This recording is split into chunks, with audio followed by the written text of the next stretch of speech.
here are some hot finesse points on the spread peak and the actual conventional peak itself. So this is one of my favorite moves. Whenever somebody says, hey, show me a trick, usually this is the first thing I go for just to test the waters. I love doing a peak and reveal sort of routine, much like Greg Wilson does in his not on the spot tapes. He has another set with LNL Publishing that he has, much like the classic just peak and reveal sort of method.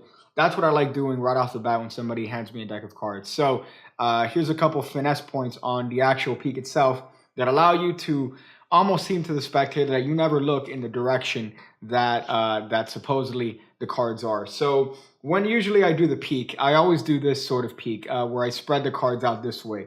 The reason I do that is because it allows me to do a couple things that would be a little bit more difficult with this sort of peak. That's not to say that I don't do this sort of peak, but I prefer doing this sort of spread action. So a couple points of finesse here.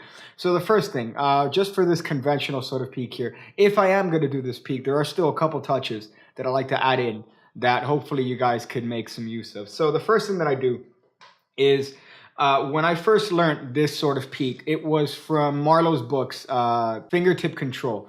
So one thing that I like doing right off the bat is that before I do anything, I tell the spectator, in a moment, I'm going to run through the cards like this, and you're going to call stop anytime you want. And notice the grip that I have.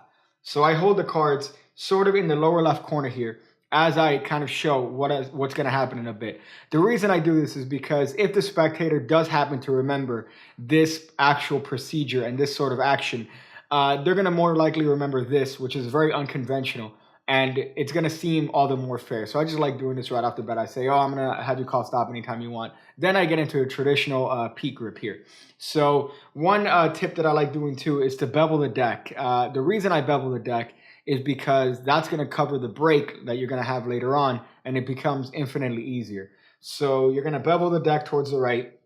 You're going to hold the cards up towards the spectator at eye level. You're going to run through just like this and call stop anytime they call stop anytime they want. So let's say they say stop right there, the 8 of hearts. Of course, my pinky is going to go over there as my hand comes down. So as my hand's coming down, my pinky is just putting the flesh, the most minute flesh inside of there to get that break. And again, my head is looking the opposite way. So the spectator is looking at these cards over here. My head is looking the opposite way. Sometimes I'll say, oh, as a matter of fact, I'm going to look the opposite way so you don't think I'm peeking or seeing anything that I shouldn't. So you go through this. They call stop anytime they want. Let's say it's right there. I close it up. Now, even if I do this sort of peek, I always spread the deck as I'm looking away. And I say, do me a favor, hold your hand out. So I spread the deck, square it up sloppily as I still hold my break, and I say, do me a favor, hold your hand out. And this is where I look towards the spectator. I bring my hands together, and I'm doing the traditional heel peek here. So the heel peek is with the pinky break. If you bring your thumb all the way around and you revolve the cards, there's going to be a massive step there. That's the card that they peeked at. So it's just going to happen automatically. But my hand is here covering it, and I say, as I tell the spectator to hold their hand out, I want you to shuffle the cards. So as I do this sort of action, I'm looking down, getting my peek, and bringing the deck back like this for them to pick up and shuffle the cards. This is going to be a feel thing with the spectators that you're going to develop after doing this for a long time, because you want to get to the point where the spectators don't remember you ever looking towards them. So that's why you kind of make this moment a little bit awkward. So they call stop wherever they want. You spread the cards. Do me a favor, sir. Do me a favor, hold your hand. Can you shuffle the cards? Okay, perfect. I want you to take the cards in your hand and give them a mix. So that's how I would work the peek in a normal situation. Now, again, from the spread peek, it's even easier because you don't need to spread the deck afterwards. So they call stop wherever they want. Let's say they call stop right there in the 5 of spades. You square up the deck. And now there's a reason for the deck to be this messy, is because you just spread it. So now it's very easy for you to say, do me a favor, sir, hold your hand. Do you know how to shuffle cards? Perfect. Go ahead, take the deck, shuffle them.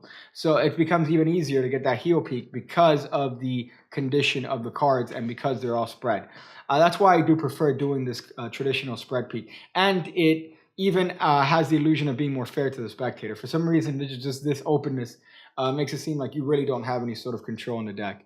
That coupled with the other methods that I've explained on Patreon here itself, and you have a very good sort of little opener routine that you could give to the spectator that you can really take in whatever direction you want. So a great idea here that I've seen in works by, I'm going to forget his name, Benjamin Earl, is the concept of a fake poker hand here. So you have the spectator peek at a card here. Let's say they peek at this card, the Two of Hearts. You do the whole thing. Sir, can you mix the cards up, shuffle the deck, and of course you get your peek there. And now it's a Two of Hearts. So you tell them to imagine their card in a poker hand, so they see the card in that poker hand standing out. And of course, because you've peeked at a card, you know their card.